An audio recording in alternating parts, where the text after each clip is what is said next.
Okay, so these are the tools that you're going to need to fix your tent that is broken from either too much rainfall and or too much snow. I left mine down in the woods too long after last deer season, and a lot of the poles snapped. So it cost me $99 plus tax at I think it was Menards, so I want to save it.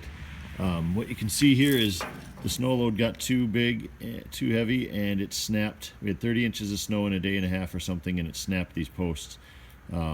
So instead of buying anything, I'm going to use my driveway markers. So you're going to need driveway markers enough to satisfy which one snapped. A drill bit smaller than this one, because you're going to ream out the post that this came out of, and since these are smaller. And then I'm using this brush cutter.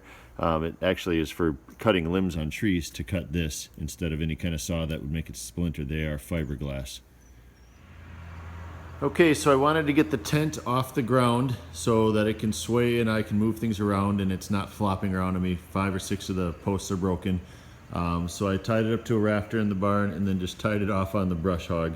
That way I can work on it. So you'll need like a 25 or 30 foot string. That one was a 50 foot string.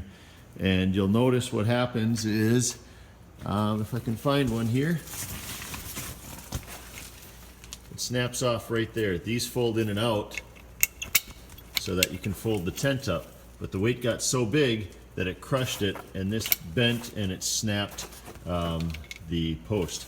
So what I did was I took that drill bit and I drilled out the fiberglass post that was still left in the sleeve here, and then I put my driveway post in there after cutting it to the right length, and now it'll all be good to go.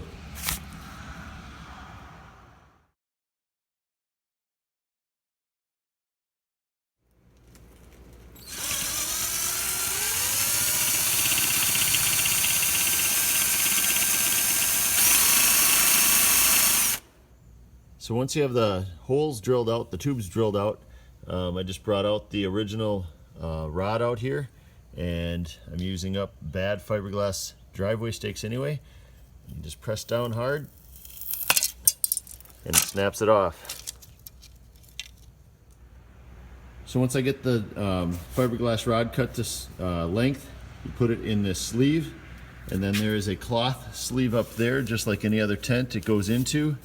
And you can see how it's puckered out here, and then you just push it and then it bows the rods to keep it in place as a tent. And for 5 or 6 unused driveway stakes that cost me 99 cents a piece probably 10 years ago, I've got a new tent fixed.